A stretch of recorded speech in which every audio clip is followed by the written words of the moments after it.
할렐루야. 오늘도 예배 가운데, 특별히 말씀 가운데 임하시는 하나님의 은혜가 여러분과 함께 하시길 간절히 축복합니다.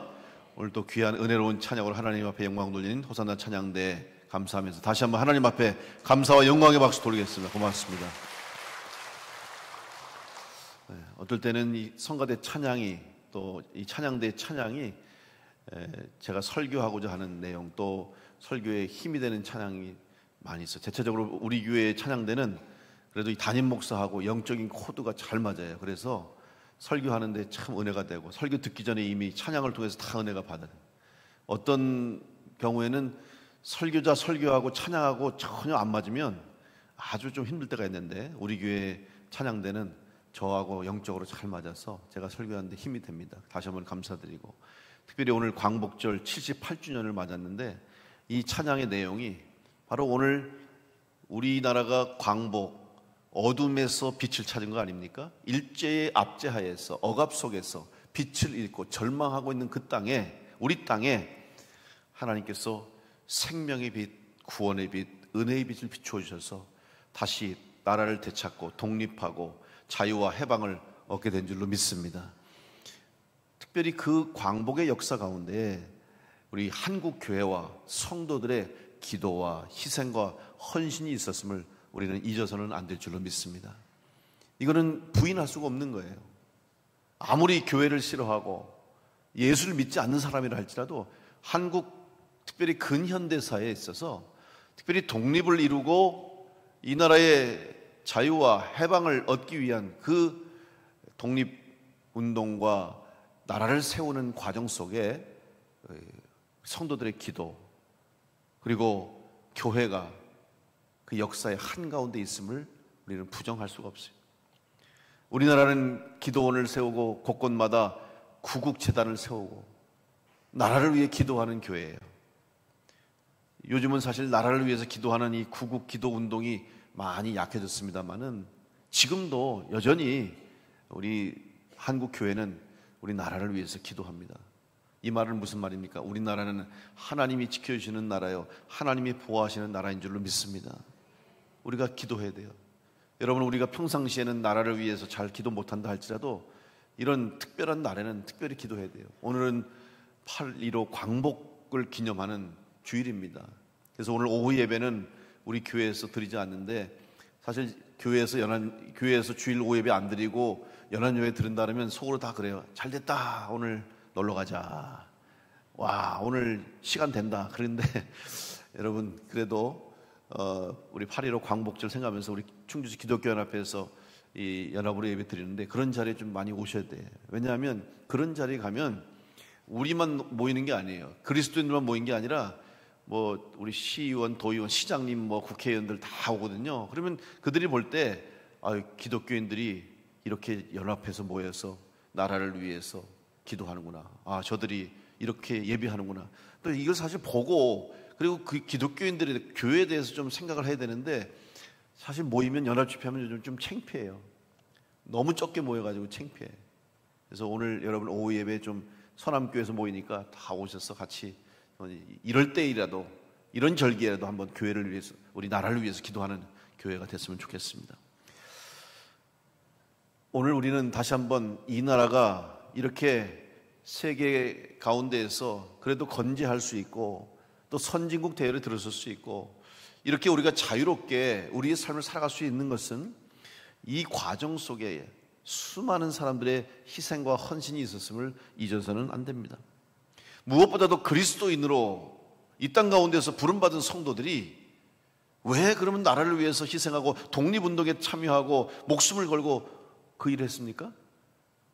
그것은 바로 그리스도인의 삶이라는 것은 세상 가운데서 소금처럼 빛처럼 그 사명을 감당하는 거예요. 나 하나의 개인적인 구원을 이룬 것으로 만족하고, 나 예수 믿고 구원받고 우리 집 잘 되고 축복받았으니까 됐다라고 하는 어떤 개인적인 구원을 위한 신앙으로 끝나면 안 돼요. 성경 말씀도 그랬고 예수님의 부탁도 뭡니까? 너희는 세상의 소금이라, 너희는 세상의 빛이라고 말씀하셨어요. 따라서 오늘 우리는 우리의 믿음과 우리의 신앙을 통해서 우리의 가정이 구원받고 내 자신이 구원받고 우리 가족들이 천국 가는 게 중요한 것이 그것만이 중요한 것이 아니라 더 나아가서 아직도 구원받지 못한 영혼들, 아직도 이 땅에 하나님을 믿지 못하는 사람들에게 복음의 빛을 비추는, 여전히 어둠 가운데, 절망 가운데, 죄와 죽음 가운데 놓여있는 수많은 영혼들에게 생명의 빛을 비추는 교회와 우리 성도들이 되어야 할 줄로 믿습니다. 우리는 그래서 이 땅에 주님이 세우신 교회로서의 사명을 감당하는 것입니다. 오늘 성경에 기록된 제자들의 모습을, 부활하신 예수님을 만나고 성령을 받은 후에 그들의 삶이 변했다고 하는 것을 알 수 있습니다. 부활의 주님을 만나기 전과 다른 삶을 살기 시작했습니다. 세상 사람들은 그런 제자들과 성도들을 어떻게 바라보았습니까? 그들이 전한 복음, 또 성령의 능력을 통해서 나타난 증거와 표적과 기적들을 부인할 수 없게 되었다고 오늘 말씀에 기록되어 있습니다.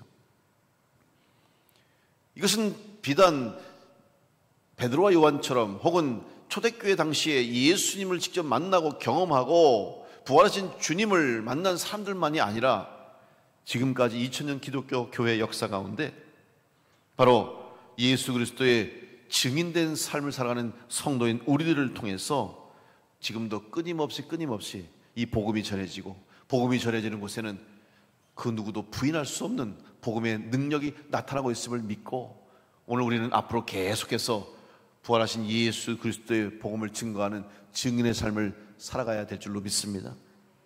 그렇다면 오늘 우리를 통해서, 우리 교회를 통해서 예수 그리스도께서 살아계시고 우리의 구세주가 되시고 부활의 첫 열매가 되셨음을 우리가 어떻게 전해야 되겠습니까?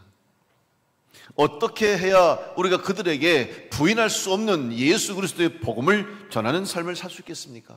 오늘 우리는 베드로와 요한 사도들의 초대교회 그들의 모습 속에서 우리가 오늘 가져야 할 부인할 수 없는 복음을 전하는 성도의 모습을 발견하게 됩니다.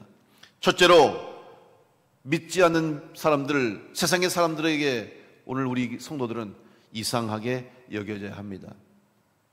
사도행전 4장 13절 오늘 말씀 보면 그들이 베드로와 요한이 담대하게 말함을 보고 그들을 본래 학문 없는 범인으로 알았다가 이상히 여기며, 이렇게 기록했습니다. 이상히 여겼다고 말씀하고 있습니다.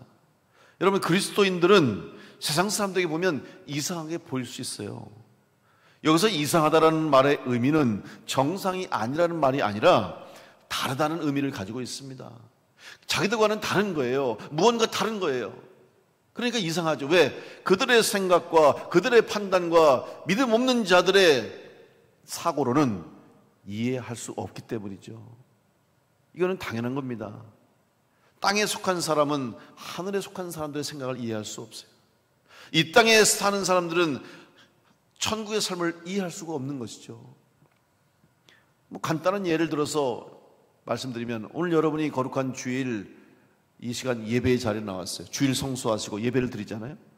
우리에게는 당연한 일이 될 수 있고 당연히 해야 할 일이고 내가 기쁨으로 나와 있지만 믿음이 없는 사람들이 볼 때는 이해가 안 될 수도 있지 않겠습니까? 오늘 쉬는 날, 노는 날, 휴일인데 가고 싶은 것도 많고 하고 싶은 일도 많고 나를 위해서 쓰고 나를 위해서 투자해야 되는데, 이렇게 좋은 날 저 사람들은 왜 저렇게 모여서 뭐 하는 걸까? 왜 저렇게 시간을 쓸까? 왜 저렇게 물질을 쓸까? 자기들의 시간을 왜 저렇게 쓸까? 이해가 안 되는 거예요. 이상하게 보는 거죠. 도대체 왜 저럴까? 또한 주님의 일을 위해서 시간을 바치고 물질을 드리고 재능과 달란트를 드리고 최선을 다해서 주님의 일을 섬기는 성도들을 보면 이상하게 여기는 것이 당연하지 않겠습니까? 여러분, 믿음이 없는 사람들과 다른 것이야말로 오히려 당연한 것입니다. 오히려 믿음 없는 사람들과 다르지 않게 여겨진다는 사실이 우리를 두렵게 만드는 거예요. 구원받은 성도들인데, 하나님의 자녀로 살아가는 우리들인데, 천국의 소망을 두고 영원한 생명을 가진 사람들인 우리들인데, 어떻게 그런 믿음이 없는 사람들과 생명이 없는 사람들과 어떻게 똑같이 살아갈 수 있겠습니까? 이것이 또 문제가 아니겠습니까? 오늘 말씀인 성경에 이상히 여겼다고 하는 말을 성경은 어떻게 해석하고 있냐면 깜짝 놀라다라고 번역하고 있어요. 원래 의미는, 이상히 여기다라는 단어의 원래 의미는 깜짝 놀란다는 뜻이에요. 여러분, 믿음 없는 사람들이, 신앙이 없는 사람들이 오늘 그리스도인들, 우리를 보고 깜짝 놀라야 할 줄로 믿습니다. 여러분, 깜짝 놀라시는 삶을 살고 있습니까? 그런데 안타깝게도 자꾸 엉뚱하게 놀라게 만드는 거예요. 교회와 성도들을 통해서 하나님의 영광을 가리는 일로 세상을 놀라게 해서는 안 되고, 야, 정말 하나님이 살아계시구나, 정말 예수님이 우리의 구주가 되시는구나, 야, 교회가 뭔가 다르구나, 믿는 사람이 뭔가 다르구나, 깜짝 놀랄 수 있도록 오늘 우리는 세상 가운데서 이상히 여겨지는 삶을 살아가는 성도가 되어야 할 줄로 믿습니다. 베드로와 요한은 그들에게 이상히 여김을 받았습니다. 이상히 여김을 받고 또한 그들에게 담대하게 복음을 전했어요. 무엇 때문에 그들이 이상히 여김에 놀랐습니까? 바로 베드로의 담대함과 그들이 전하는 복음 때문에 놀랐습니다. 이전의 모습과는 달라진 모습을 보고 놀랐습니다. 그럼 무엇이 그들로 하여금 담대하게 만들었고, 어떻게 예수의 이름, 부활하신 예수님을 그렇게 담대하게 전할 수 있었습니까? 무엇보다도 그들은 하나님을 믿을 뿐만 아니라 예수님이 부활하셨다는 사실을 믿었기 때문이에요. 부활하신 주님을 만났습니다. 약속하신 성령을 받았습니다. 그리고 그 성령 체험을 통해서 주님이 살아계시구나, 주님이 말씀하신 것이 그대로 이루어졌구나. 그래서 그들은 확신을 가지고 말씀을 전할 수가 있었어요. 흔들리지 않았어요. 자기들보다 더 막강한 힘과 권력을 가진 자들 앞에서 주눅들지 않았습니다. 두려워하지 않았습니다. 바로 믿음 때문에 가능했던 것입니다. 사랑하는 성도 여러분, 오늘 우리의 힘은 바로 믿음으로부터 시작되는 줄로 믿습니다. 성도의 힘은 믿음입니다. 하나님을 믿는 믿음을 가진 자가 될 때 하나님의 능력이 나의 능력이 되는 것이고, 예수 그리스도를 믿는 자가 될 때 주님의 능력이 나의 능력이 되는 줄로 믿습니다. 복음 전하는 일에 담대함으로 쓰임받는 성도가 되기를 간절히 축원합니다. 오늘 주님께서는 우리에게 예수 그리스도의 부활의 증인으로 살아가시기를 원하고 계십니다. 사도 바울도 그렇게 고백했습니다. 빌립보서 1장 20절로 21절에 보면, 나의 간절한 기대와 소망을 따라 아무도 이래든지 부끄러워하지 아니하고 지금도 전과 같이 온전히 담대하여 살든지 죽든지 내 몸에서 그리스도가 존귀하게 되게 하려 하나니, 이는 내게 사는 것이 그리스도니 죽는 것도 유익함이라. 사도 바울이 죽는 것도 두려워하지 않았어요. 고난당하고 고통당하는 것도 무서워하지 않았습니다. 어떤 사람들은 그렇게 생각할 수가 있어요. 사도 바울은 특별하니까, 성경에 기록된 사람들은 뭔가 특별하니까 그 사람들은 고난도 이겨낼 수 있고 힘든 상황도 이겨낼 수 있는 특별한 사람들이지, 우리와는 다른 사람이야, 나와는 다른 사람이야. 여러분, 정말 그렇습니까? 아닙니다. 사도 바울도 우리와 똑같이 매를 맞으면 아파요. 감옥에 갇히면 두렵습니다. 죽음이 자기 앞에 있다는 생각하면 두려울 수 있는 거예요. 그런데 그것을 이겨낼 수 있는 이유는 바로 하나님이 함께 하시고 예수님이 함께 하시고 죽음 이후에는 영원한 생명이 주어지고 천국 백성이 된 것을 믿었기 때문에 사도 바울도 두려워하지 않고 복음을 전할 수 있고, 오늘 우리들도 마찬가지로 담대하게 흔들리지 않고 복음 전하는 성도의 삶을 살게 될 줄로 믿습니다. 사도 바울은 오직 예수 그리스도의 영광을 드러내는 것이 그의 삶의 이유와 목적이 됐습니다. 그래서 세상에 그 무엇도 부끄럽지 않았습니다. 죽음도 두렵지 않았습니다. 오히려 고난이 당할수록, 어려움이 닥칠수록 더욱더 담대하게 십자가의 복음을 외칠 수 있었습니다. 오늘 우리의 모습이 세상 사람들이 볼 때 다르게 느껴지고 있는지 한번 여러분의 믿음, 여러분의 삶과 여러분의 생활을 돌아보시기 바랍니다. 남들이 우리에게 똑같네, 믿는 사람이나 안 믿는 사람이나 똑같네, 여러분 이런 소리를 듣지 않도록 무언가 달라, 참 이상하구나, 저 사람은 뭔가 다르구나, 이런 소리를 들을 수 있는 성도와 우리 교회가 되기를 간절히 축원합니다. 두 번째로 우리를 통해서 부활하신 예수 그리스도의 복음이 부인되지 않기 위해서, 부인할 수 없기 위해서는 오늘 우리는 비난할 수 없는 온전한 그리스도의 삶을 살아가야 됩니다. 사도들을 이제 재판장에 세웠습니다.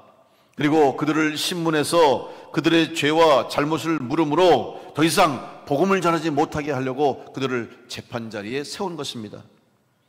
이제 신문합니다. 그리고 그들이 잘못한 것을 드러내게 해야 되는데 그들의 잘못을, 그들의 죄를 찾아낼 수 없었고 비난할 수 없는, 정죄할 수 없는 상황에 이른 거예요. 그 누구도 베드로와 요한과 사도들이 잘못한 것을 찾아낼 수 없다, 비난할 수 없다라고 성경은 말씀하고 있어요. 오늘 14절 말씀 보니까 또 병 나은 사람이 그들과 함께 서 있는 것을 보고 비난할 말이 없는지라 그랬어요. 여러분, 왜 그들이 비난할 수 없었습니까? 바로 눈앞에 있는 증거와 증인 앞에서 아무 트집도 잡을 수가 없었습니다. 아무 말도 하지 못했습니다. 여러분, 오늘 우리들은 여러분의 삶을 통해서 여러분의 삶 가운데 나타난 예수 그리스도의 사랑, 여러분을 통해서 증거되는 성령의 열매, 또 성도들의 삶 속에 나타나시는 부활하신 예수 그리스도의 모습을 여러분이 드러낼 때 그 누구도 여러분을 비난할 수 없고 우리들을 정죄할 수 없음을 믿으면서 다시 한번 온전한 그리스도인의 삶을 살아갈 수 있기를 간절히 축원합니다. 세상 사람들은 교회와 성도들을 비난합니다. 근데 여러분, 어떤 사람들은 무조건적으로 교회와 성도들을 비난하고 욕하는 사람들이 있어요. 눈을 감고 귀를 막고 그냥 무조건 교회라 그러면 아주 그냥 싫어해요. 성도라 그러면 아주 질색을 하고 그냥 싫은 거예요. 그런 사람들은 어쩔 수가 없어요. 대화가 안 통하는 거죠. 말이 안 통해. 그냥 둬야 돼. 그건 두려울 거 없어요. 그런 사람들의 비난과 그런 사람들의 비판은 크게 문제될 거 없어요. 그 사람이 잘못이기 때문에.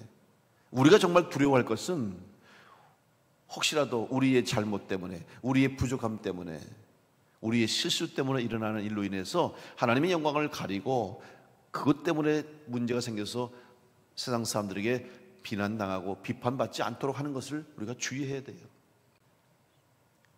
하지만 우리는 연약한 존재이기 때문에, 우리는 인간이기 때문에, 이 교회도 죄인인 우리들이 모였기 때문에 실수할 수밖에 없어요. 부족한 것이 있을 수밖에 없어요. 그러나 우리는 최선을 다해서 그 부족한 일이 생기지 않도록, 우리의 부족함이 나타나지 않도록, 또 우리의 연약함과 우리의 잘못과 실수가 일어나지 않도록 우리는 늘 하나님 앞에 최선을 다해서, 그래서 성경 말씀 속에서 늘 근신하고 깨어 기도하러 하는 이유가 거기에 있는 것입니다. 그건 최소한 줄여야 되겠죠. 연약함은 어쩔 수 없지만 그래도 교회와 성도들이 세상 가운데 세상 사람들에게 비난받는 일을 하지 않도록 우리는 더욱 스스로 우리 자신의 신앙과 우리의 삶을 돌아보아야 할 것입니다.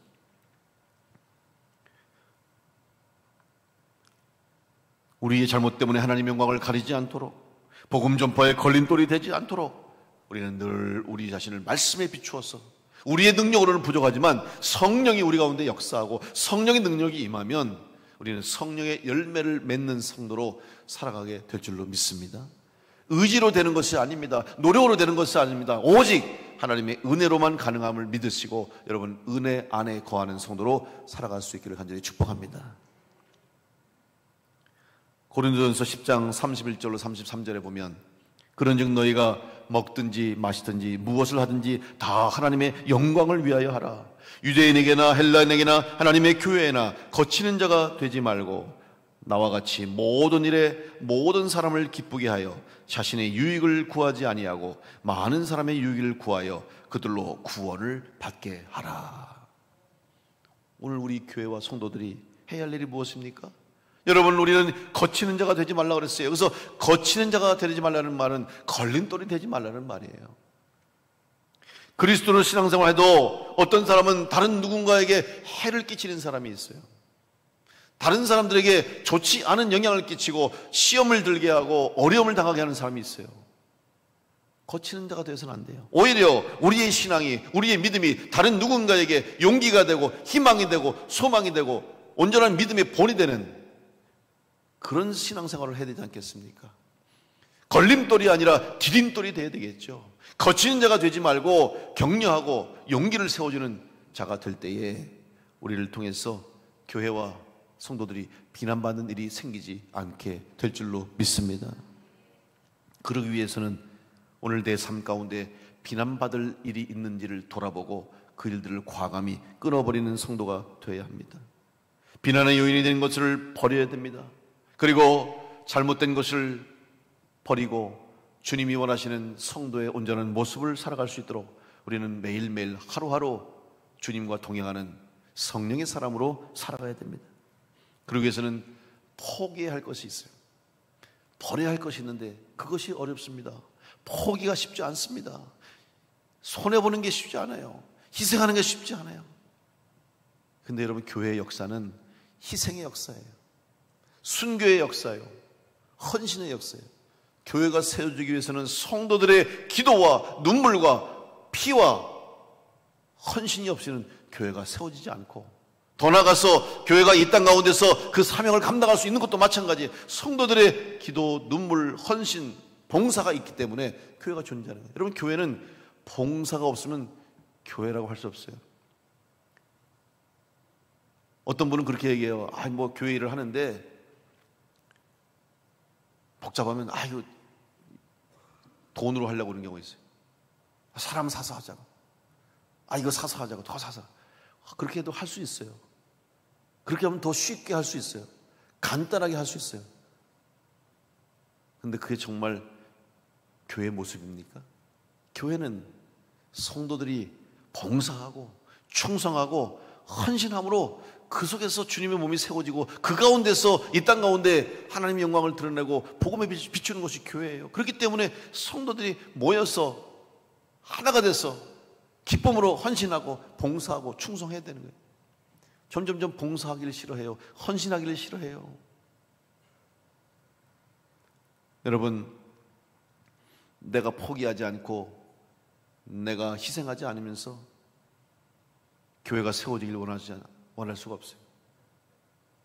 내가 내 것을 내려놓지 않고서는 주님의 것이 드러날 수 없음을 기억하시고, 여러분의 개인적인 삶부터, 여러분의 개인적인 심령에서부터 먼저 내 것을 내려놓고 내 것을 포기하고 주님의 것을 먼저 세우고 하나님을 먼저 높여드리고 예수 그리스도의 이름을 먼저 높이는 자가 될 때, 여러분을 통해서 이 땅 가운데 우리를 비난할 수 없게 되고 교회를 비난할 수 없고 오직 예수 그리스도의 십자가의 복음만이 드러나는 역사가 있게 될 줄로 믿습니다. 그런 성도와 교회가 될 수 있기를 간절히 축원합니다. 세 번째로, 오늘 우리를 통해서 예수 그리스도의 복음이 부인할 수 없게 되기 위해서는 우리가 보고 들은 것을 말해야 합니다. 오늘 대제사장을 비롯한 재판관들이 베드로와 요한을 세워놓고 그들의 죄를 찾으려고 했지만 찾을 수가 없었습니다. 그래서 그들이 할 수 있는 일이 아무것도 없다는 사실을 깨달았어요. 그들에게 지금 어마어마한 막강한 힘과 권력과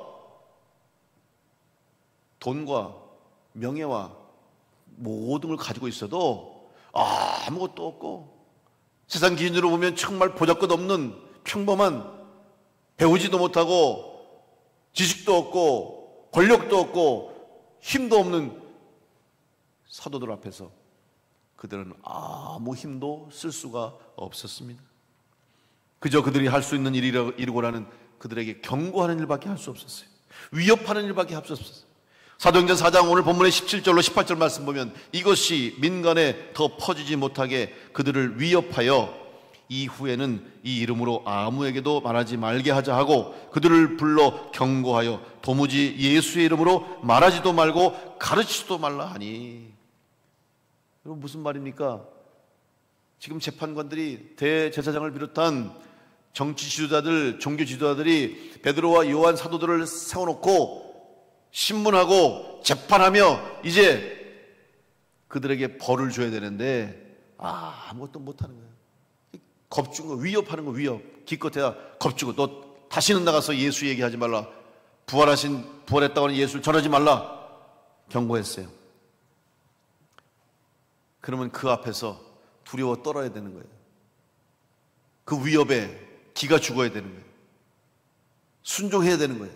그런데 어땠습니까? 베드로와 요한은 겁먹지 않았습니다. 두려워하지도 않았습니다. 오히려 그들을 부끄럽게 만들었어요. 이렇게 말합니다. 너희들의 말을 듣는 것하고 살아계신 하나님의 말씀을 듣는 것 중에 어떤 것이 옳은지 너희들 생각해봐라. 얼마나 창피합니까? 대제사장들은 당시의 종교 지도자들이 누구보다도 하나님 말씀을 잘 아는 자들이었어요. 율법을 잘 아는 자들이에요. 제사하는 자들이에요. 그런데 그들 앞에서 너희들의 말을 듣는 것이 옳으냐, 하나님 말씀을 듣는 것이 옳으냐 판단해보라고 하는 질문 앞에서 그들은 아무것도 할 수 없는 무능한, 또 하나님 앞에 부끄러운 존재가 됨을 깨닫게 됐습니다. 이제 오히려 그들 앞에 베드로와 요한은 담대하게 복음을 전합니다. 오늘 본문의 20절 말씀 보니까 우리는 보고 들은 것을 말하지 아니할 수 없다 선포합니다. 너희들이 아무리 힘으로, 권력으로, 무력으로 우리를 위협하고 경고하고 우리를 잠잠케 해도 우리는 보고 들은 부활하신 예수님의 증거, 예수님의 살아계신 능력을 말하지 아니할 수 없다라고 선언한 것입니다. 여러분, 이 담대함이 오늘 우리 성도의 힘이요 성도의 모습인 줄로 믿습니다. 여러분에게 이 담대함이 있기를 간절히 축복합니다. 그럼 어떻게 우리에게 예수 그리스도의 십자가의 부활과 성령의 능력으로 이런 담대한 모습을 보일 수 있겠습니까? 바로 우리의 믿음이 살아있을 때, 우리의 믿음이 흔들리지 않을 때, 또한 그 믿음을 지켜나가고 있을 때 우리는 담대하게 이렇게 선포할 수 있어요. 그러면 이 믿음을 지키는 것은 어떻게 가능합니까? 우리에게 주신 이 믿음, 하나님을 향한 믿음, 부활하신 예수를 향한 믿음이 흔들리지 않고 지켜지기 위해서는 우리의 시선이 어디를 향하고 있는지를 보아야 되는 거예요. 지금 베드로와 요한은 그들의 시선은 부활하신 주님을 향해 있었어요. 만약에 그 상황 가운데, 여러분, 산헤드린의 회의라고 하는 것은 지금으로 말하면 재판이 열린 건데, 이렇게 큰 원형으로 된 건물 안에 한 70여 명 되는 당시의 최고의 권력, 정치, 종교 지도자들이 다 들어놓고 가운데 세워놓고 지금 재판하는 건데 얼마나 두렵겠습니까? 얼마나 기가 죽었겠습니까? 그런데도 베드로와 요한은 전혀 기가 죽지 않았어요. 담대하게 복음을 외쳤어요. 왜? 그들의 시선은 그들이 향한 세상에 향해 있지 않고 세상의 권력과 세상의 물질과 세상의 위협에 있는 것이 아니라 하나님께, 천국에, 예수님께, 부활하신 주님께 향하고 있었기 때문에 두렵지가 않았던 것입니다. 오늘도 지금도 살아계셔서 우리와 함께 계시고 성령으로 우리 가운데 역사하시고 일하시는 예수 그리스도를 바라보는 믿음의 성도들 될 수 있기를 간절히 축원합니다. 여러분의 시선이 어디를 향하고 있는지를 한번 보십시오. 히브리서 12장 1절로 2절 말씀, 이러므로 우리에게 구름같이 둘러싼 허다한 증인들이 있으니 모든 무거운 것과 얽매이기 쉬운 죄를 벗어버리고 인내로써 우리 앞에 당한 경주를 하며 믿음의 주요 또 온전케 하시는 이인 예수를 바라보자. 그는 그 앞에 있는 기쁨을 위하여 십자가를 참으사 부끄러움을 개의치 아니하시더니 하나님 보좌 우편에 앉으셨느니라. 믿음의 사람들은 바로 예수님을 바라보는 사람인 줄로 믿습니다. 오늘 여러분이 믿음의 사람으로 담대하게 세상을 이기는 성도가 되기 위해서는 여러분은 눈이 예수 그리스도를 바라보는 믿음의 눈, 영적인 시선을 갖게 되기를 간절히 축복합니다. 이러한 모습들이 있을 때 교회가 든든히 서는 거예요. 그리고 증인들이 있는 곳에 성령의 역사가 나타나는 거예요. 증인들이 나타나니까 이 증인들을 보고 믿음이 약한 자가 믿음을 갖게 되는 거예요. 증인을 볼 수 있게 되는 거예요. 여러분, 오늘 우리 교회가 하나님이 기뻐하시는 교회가 되는 것은 성도들이 많이 모이는 것도 중요하지만 더 중요한 것은 우리 교회 성도들이 한 분 한 분이 여러분 다 부활의 증인으로 온전한 증인의 삶을 살아가게 될 때 우리 교회가 주님이 기뻐하시는 교회요, 흔들리지 않은 교회로 승리하게 될 줄로 믿습니다. 여러분 누군가에게 그 증인의 모습을 보여줄 수 있기를 간절히 축복합니다. 그래서 여러분의 모습을 보고 배우는 거예요. 여러분의 모습을 보고 믿음을 갖게 되고 여러분의 증인된 모습을 보고 다른 사람들이 주님 살아계신 것을 깨닫게 되는 거죠. 그런 모습을 우리가 보여줄 수 있어야 합니다. 더 나아가서 우리는 그 믿음을 지키면서 참고 견디고 인내해야 되는 거예요. 고통의 순간에도 포기하지 않고 참고 견디고 인내할 때에 약속하신 하나님의 약속이 우리 가운데 성취되고 다시 오신다고 약속하신 부활의 주님, 재림의 주님을 기다리는 믿음을 가지고 인내할 때 우리는 다 천국 백성 되고 하나님 나라에 들어가는 복된 은혜를 누리게 될 줄로 믿습니다. 여러분의 믿음과 신앙을 통해서 예수 그리스도의 사랑과 성령의 열매를 다른 사람들에게 보여줄 수 있기를 간절히 축복합니다. 여러분이 만난 예수님, 내가 만난 예수, 내가 경험한 하나님의 사랑, 내 삶을 통해서 역사하시는 성령님의 능력을 증거하는 여러분이 되시기 바랍니다. 그런 우리들의 삶 앞에서 아무도 예수 그리스도를 부인할 수 없게 될 것입니다. 그런 증인들의 삶, 부활하신 예수님을 증거하는 여러분의 삶 가운데 어느 누구도 예수를 부인할 수 없다는 사실을 깨닫고 더욱더 담대함으로 믿음 가운데 날마다 부활하신 주님을 증거하는 복된 성도의 삶을 살아가시기를 바랍니다. 세상에서 이상하게 여겨지는 것을 두려워하지 마십시오. 오히려 이상하게 여기는 것이 당연한 일인 줄로 믿고 내가 믿음 안에 복음 안에 바르게 살아감을 깨닫고 죄 가운데 사는 세상 사람들과 죽음 가운데 살아가는 사람들과 똑같이 여겨지고 생각되어지고 판단되지 않도록 여러분 다시 한번 복음 안에서 하나님의 은혜 안에서 다른 세상과는 다른 세상 사람들과는 다른 삶을 살아가는 성도가 될 수 있기를 간절히 축원합니다. 세상 사람 어느 누구도 우리를 비난하지 못하도록 거치는 자가 되지 마십시오. 오히려 다른 사람들에게 디딤돌이 되고 다른 사람들을 격려하는 온전한 그리스도의 사랑을 가지고 살아가는 사마리아인과 같은 성도의 삶을 사시기를 간절히 축복합니다. 또한 땅끝까지 십자가의 복음을 전할 수 있도록 보고 들은 것은 말하지 않을 수 없습니다라고 선포하며 담대하게 복음 전하는 성도로 이 땅 가운데서 예수 그리스도의 복음을 증거하는 성도와 교회가 될 수 있기를 간절히 축원합니다. 오늘 주님은 여러분을 기대하고 계십니다. 여러분의 삶 가운데서 여러분의 삶을 통해서 여러분의 한 주간의 삶 가운데 언행 심사를 통해서 그 어느 누구도 예수가 살아계시고 주님이 부활하셨다는 사실을 부인할 수 없도록 여러분을 통해서 부활의 증거가 계속해서 이어질 수 있도록 믿음 가운데 승리하는 부활의 증인되는 복된 성도가 다 될 수 있기를 간절히 축원합니다.